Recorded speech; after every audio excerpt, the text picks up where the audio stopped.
రాజకీయాల్లో జ్యోతిష్యాలు, రాజకీయాల్లో వాస్తు మార్పులు డెఫినెట్గా వారి యొక్క లక్ష్యాలను చేరాలంటే ఇవి తథ్యం అన్నట్టుగా గత 10 ఏళ్లుగా చూస్తూ ఉన్నాం. ఏకంగా సెక్రటరియట్ మార్చే సందర్భాల్లో కూడా ఇవి అంశాలు చర్చకు వచ్చాయి.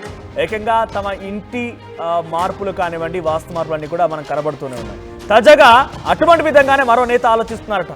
రాజకీయాల్లో తనకు కూడా సీఎంగా కావాలని ఒక ఆశ ఉంది అనేటువంటి మాటల్ని ఇటీవల మాట్లాడుతూ అది చేరుకోవాలంటే వాస్తు మార్పులు చేయాలని చెప్పి జ్యోతిష్యులు సూచించిన మేరకు వాస్తు మార్పులు చేస్తున్నారు బీఆర్ఎస్ ఎమ్మెల్సీ కల్వకుంట్ల కవిత.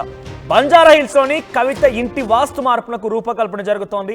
ఆగ్నేయంలో ఉన్నటువంటి ఇంటి గేటును మార్చాలని జ్యోతిష్యులు సూచించారట. అయితే ఆ గేటు వల్లే కవితకు రాజకీయంగా కష్టాలు కూడా ఉన్నాయంటూ చర్చ జరుగుతోంది.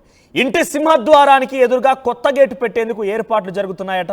వాస్తు మార్పుతో కవిత తమ లక్ష్యాలని చేరుకునేటువంటి విషయాలపైన మంచి రోజులు వస్తాయని ఆశాభావం వ్యక్తం చేస్తున్నారు.